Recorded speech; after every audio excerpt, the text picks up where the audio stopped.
¿Qué es flavor? El flavor de un alimento está determinado por la combinación de sensaciones de sabor y aroma. El flavor lo determina una gran cantidad de moléculas distintas, aunque la gran contribución al flavor procede de moléculas pequeñas, que llegan rápidamente a la nariz donde lo sentimos. El flavor se emplea en el sentido que implica la percepción global integrada de todos los sentidos que participan en él, como el olfato, el gusto, la vista, el tacto y el sonido, en el momento de la ingestión de cada alimento. El flavor representa un conjunto de estructuras químicas derivadas de los principales constituyentes de los alimentos. Como sabemos, en el sentido del gusto tenemos 4 sabores, que son los más comunes: el salado, el amargo, dulce y agrio. Actualmente se ha modificado un quinto sabor, cual se llama umami, cual su significado es esencia de la delicia en japonés, y su gusto se describe a menudo como la delicia carnosa y sabrosa que profundiza el sabor. Está basado de glutamato monosódico. ¿Qué alimentos podemos encontrar el sabor umami? Podemos encontrar en las anchoas, el bonito seco, los quesos, la salsa de soja, la col china, las espinacas, los espárragos o el jamón ibérico. En el sabor del agrio podemos encontrar en las frutas, de la rama de los cítricos, en sus productos como pueden ser los zumos de limón, de naranja, las manzanas, ciruelas, etc. En sabor dulce podemos encontrar la zanahoria, la calabaza, la almendra, la manzana, el plátano, arroz, azúcares, jarabe de maíz, mieles, etc. En lo amargo podemos encontrar en el café, en el chocolate, en el melón amargo o calabaza amarga, en la cerveza y así. En lo salado podemos encontrar en los mariscos, en los pescados, algas, jamón, queso curado. En el sentido del gusto tenemos diferentes sensaciones de cada alimento, como la astringencia, la pugencia, refrescante y el caxinoide. Comencemos con la astringencia. Son esas sensaciones que son secas en la boca con grosor, arrugamiento del tejido oral. Podemos encontrar en el vino, plátano verde, y sus compuestos son taninos y polifenoles. La pugencia tiene un efecto picante, cual su compuesto es la piperina. Podemos encontrarlos en los jengibres. En lo refrescante es una sustancia química que entra en contacto con los tejidos nasales y orales. Podemos encontrar en los alimentos como la menta, la hierbabuena y etc. Los caseinoides o capsaicina tienen un efecto y sensación de picor. Podemos encontrar en los ajís, en los rocotos, etc. Se dice que el color rojo es el que más suele picar y son insolubles al agua y soluble en el compuesto orgánico. ¿A qué se refiere soluble en compuesto orgánico? Lo que trata de decir es que cuando sientas sensación de picor con estos alimentos, se puede adquirir en los 3 macronutrientes, las cuales son las proteínas, los hidratos de carbono y las grasas. ¿Qué son los potenciadores de sabores?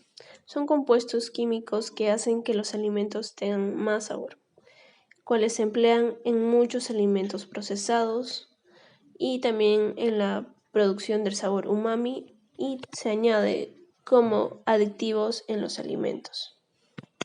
Olor y aroma. El olor se refiere a la percepción de sustancias volátiles fragantes.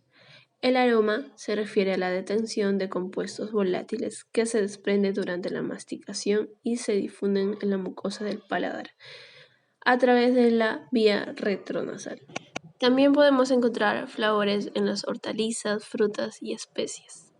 También los flavores de los cítricos y flavores en los aceites y grasas.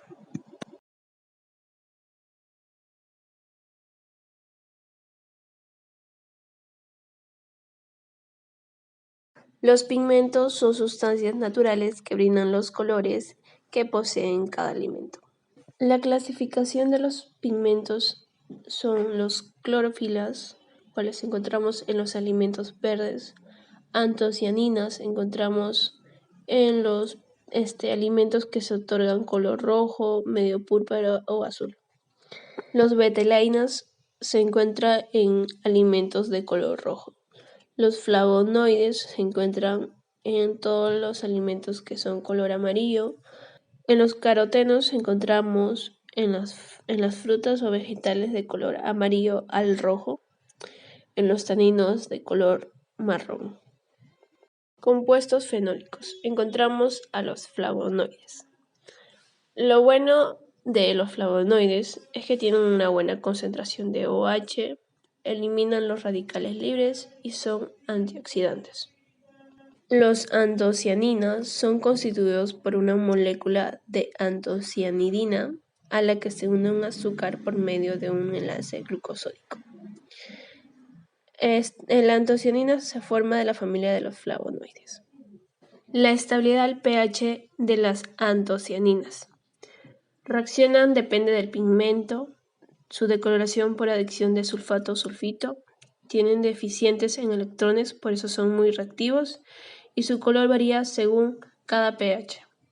En la estabilidad de metales hay un grupo de hidroxilos adyacentes que reaccionan con hierro, aluminio y estaño para formar complejos grisáceos, azulados o de color pizarra. Estabilidad de temperatura en los antocianinos. Tiene unos cambios profundos e irreversibles. La acidez de frutas mantiene el color de antocianinas en el cocinado. Una presencia de ascórbico favorece la destrucción de pigmento.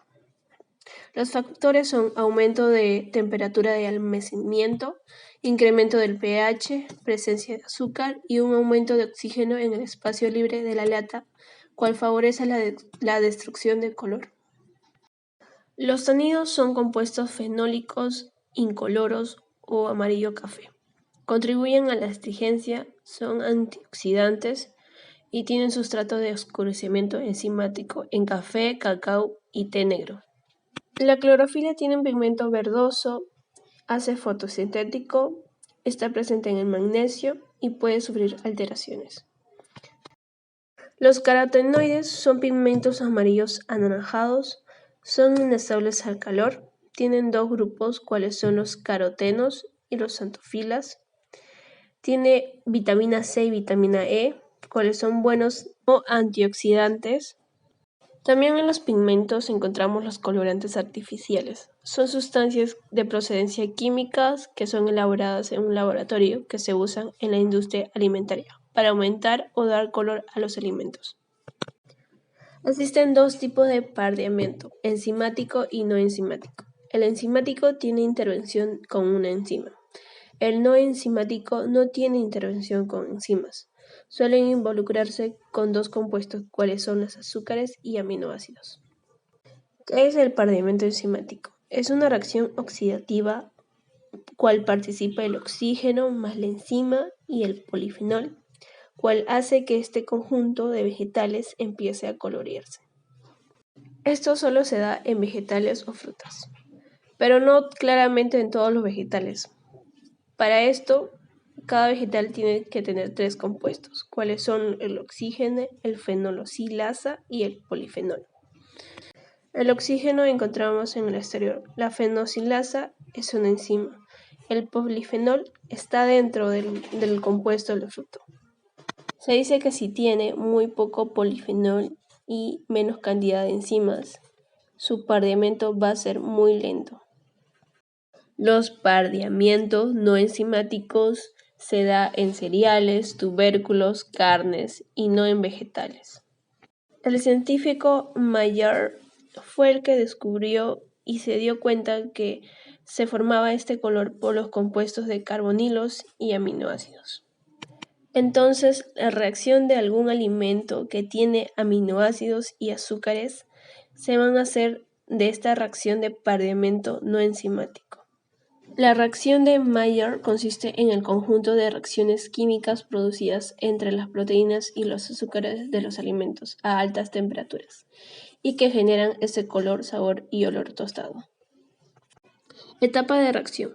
Etapa 1. No se produce modificación de color. En esta fase se da la unión entre el azúcar y la proteína del alimento. Etapa 2.